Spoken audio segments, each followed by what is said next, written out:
political, drug-related, and many crime topics. Watching these common movies or series, you would never realize that some of what you are seeing on the screen in front of you are very realistic and can very easily happen to anyone. As a society, we often give ourselves the benefit of the doubt and strongly believe these tragic events would never happen to us or our families. I used to be the same way. I was so unmindful to how drugs can not only affect the actions of an individual, but how they can also affect the people around them. Through the loss of my stepfather, I realized how great of an impact drugs can really have on a family and a person. I didn't realize how much they take a person over and change them completely. The impact from this tragic event caused me to grow up at a younger age than most. Only through a dramatic change in my life was I forced to become as knowledgeable and independent as I am today. The night of his death is when I changed the most as an individual. As a child, I was not certain of the effects drugs could cause. I never considered that they would ever personally disturb me or my family. I never felt it was my place to address this issue either because I was so young. My personality was to be quiet and to keep more to myself. For instance, instead of staying home with my parents, I would spend my time alone or with my papa, the person with whom I felt most comfortable. As I grew older, I continued to spend most of my time away from home. Between work, school, sports, and my peers, I didn't have much of my time left to be at home. During this time in my life, I was aware of my stepfather and his habits.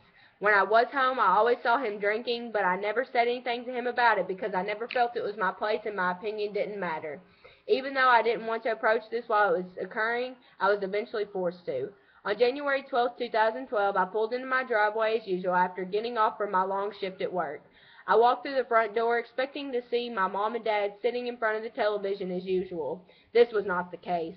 Mom was frantically pacing around the room aimlessly. Dad was slouched on the couch. His skin was the color of ash, and beads of sweat poured down his face. I rushed towards him immediately, checking his signs as I approached him. His pulse was not only faint, but rapid. I continued my evaluation by examining his breathing. It was labored, and within a short period of time he began to pant. To the touch, his skin felt cold and clammy. He was completely unresponsive to his surroundings. After checking his signs and failing to check his symptoms due to his unresponsiveness, I called 911. I told them my location and the situation, forcing myself to remain calm. The soothing voice of the lady on the phone helped me relax.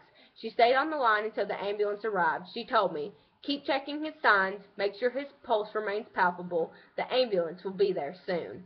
Soon the ambulance arrived and rushed him to the nearest hospital. We reached the hospital, and I was forced, along with the rest of my family, to remain in the waiting room. My mom was distraught.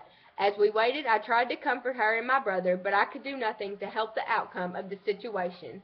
We were finally allowed to see him after about an hour of waiting. When I next saw him, he was in the anatomical position, and they had placed an incubator down his throat to assist in his breathing. I told him that I loved him, but I couldn't bear the sight of him for very long.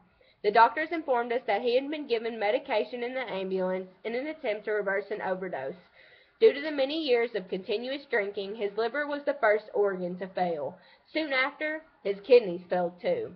After 2 or more main organs shut down, it is unlikely that the heart will remain pumping.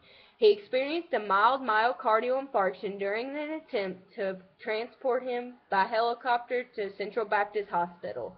Right before he was to be placed in the helicopter, his heart refused to fight any longer, resulting in death.